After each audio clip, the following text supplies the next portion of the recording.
a special probe into the president's former retirement home plans officially opened.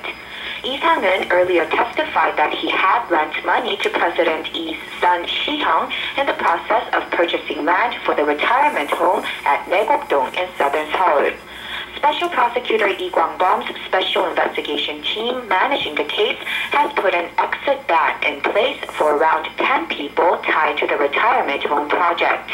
Investigators said Tuesday they asked the Ministry of Justice for an exit ban on most of the people involved in the case, but Lee's older brother had already left the country, and the original owner of the Naegok-dong land, only identified by his surname Yoo, left South Korea on May 12th.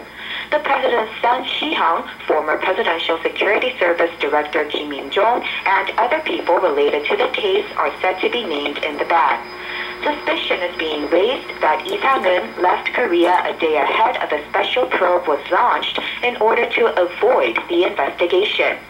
The Special Investigation Team held its inaugural ceremony on Monday and started looking into the case in earnest on Monday night at midnight. The team will investigate the case for a maximum of 45 days to see if funding for the land purchase was made with taxpayer money. The probe will also attempt to uncover the reason the president bought the real estate under his son's name. Chang So-lee, KBS World Radio News. The nation's three leading presidential hopefuls are continuing their campaign efforts to win voter support.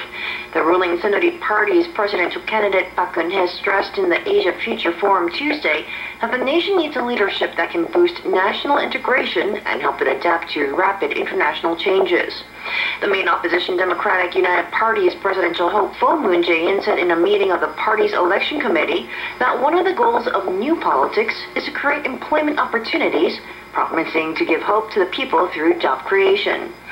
Independent presidential candidate Ahn Cheol-soo also attended the Asia Future Forum and stressed that corporations must fulfill their responsibilities as members of society by working to protect the environment while improving labor conditions, human rights, and the structure of governance. South Korea has again called for global attention at the United Nations to Japan's wartime sexual slavery of women. South Korea's Deputy Chief Envoy to the UN, Shin Dong-ik, addressed the Third Committee of the 67th UN General Assembly at UN headquarters in New York on Monday, local time.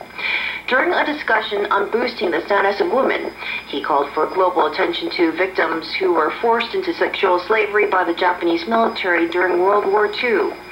Shin expressed concern that the issue remains unresolved despite progress in international laws and institutions regarding wartime sexual violence, and continued calls for global interest in the issue from the UN Commission of Human Rights Special Rapporteur and others.